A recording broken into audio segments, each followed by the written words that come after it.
Hi everyone, मैं हूं मनीष। एक और आईपीओ का रिव्यू करने आपके सामने आ गया हूं।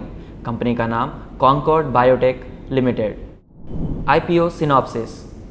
Issue opening date 4th of August and closing date 8th of August. Lower price band 705 rupees and upper price band 741 rupees. Total issue size 1551 crores. Completely offer for sale, यानी कि existing share holders इधर अपना stake partially और completely exit कर रहे हैं।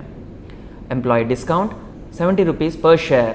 Post issue market capitalization around 7550 crores, यानी कि ये एक स्मॉल कैप कैटेगरी में आता है।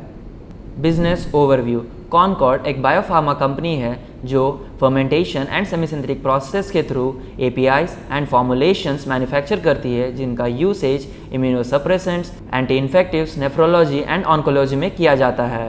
इनके पास 3 मैन्युफैक्चरिंग फैसिलिटीज़ भी है और इनका सोल यानी R&D टीम एक 148 मेंबर्स की है।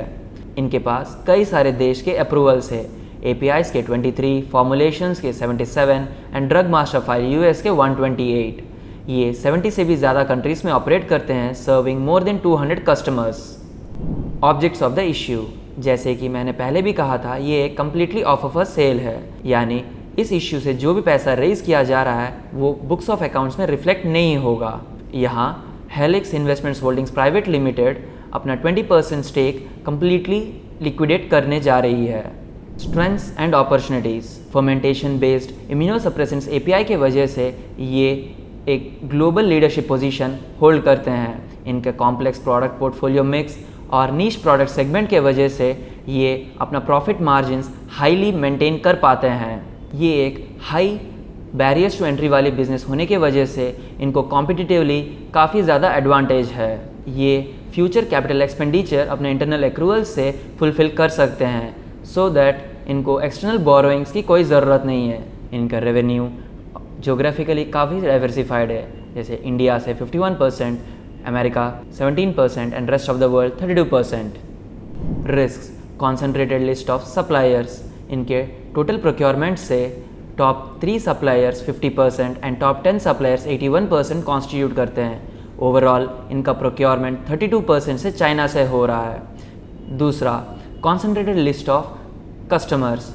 इनका टॉप 5 कस्टमर से 33% एंड टॉप 10 कस्टमर से 44% रेवेन्यूज़ जनरेट हो रहा है। तीसरा, प्राइसिंग प्रेशर फ्रॉम कस्टमर्स या pricing regulations from various authorities के वजह से इनका रेवेन्यूज़ इरोड होने का चांसेस है।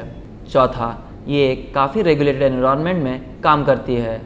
Financial highlights. Revenue from operations financial year 21 में 617 करोर्स, फाइनेंशियल ईयर 22 में 713 crores, a jump of 16%। Financial year 23 में 853 crores, a jump of 20%। EBITDA financial year 21 में 327 करोर्स एंड 22 में 270 crores, a drop of 17%। Financial year 23 में 345 crores, jumped back to 28%। PAT financial year 21 में 235 crores and 22 में 175 crores, a drop of 26%। And financial year 23 में 240 crores, a jump of 37%।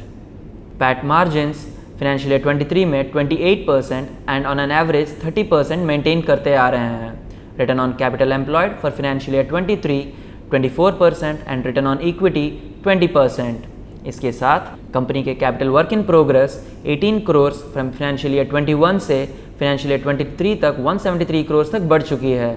साथ ही साथ इसी ड्यूरेशन में इनका long term borrowings 56 crores in financial year 21 से just 6 crores in financial year 23 तक रिड्यूस हो चुकी है।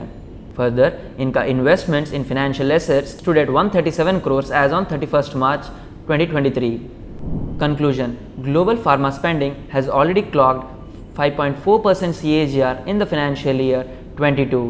Domestic healthcare market is expected to grow at 8 to 10% CAGR from 2023 to 26. Pharma industry का growth new innovations, launching of low-cost generics and biosimilars for larger population affordability and improved healthcare services के accessibility से भी हो सकती है। China Plus One strategy, government PLI schemes और bulk drug parks के establishment के कॉम्बिनेशन की वजह से भी ओवरऑल डोमेस्टिक प्लेयर्स को ग्लोबल लेवल में कम्पीट करने का मौका मिलता है। ये एक प्रोमोटर लेड ऑर्गेनाइजेशन थी और रहेगी, क्योंकि एक इंस्टीट्यूशनल इन्वेस्टर इस इश्यू के थ्रू एग्जिट हो रहे हैं, ना कि कोई प्रमोटर। ऑर्गेनाइजेशन का डेट, इन्वेस्टमेंट्स, रिजर्व्स और कैश फ्लोस यूज़ करके ईजिली क्लियर कर सकते हैं। मैनेजमेंट अपना अंडर कंस्ट्रक्शन प्रोजेक्ट के अलावा एग्जिस्टिंग फैसिलिटीज़ को ऑप्टिमम कैपेसिटी में यूटिलाइज करने के लिए कम्प्लीटली फोकस करना चाहती है।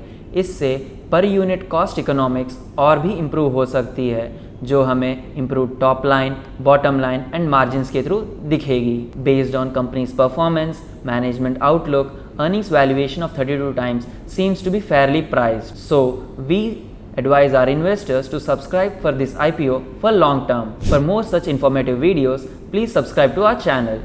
Thank you.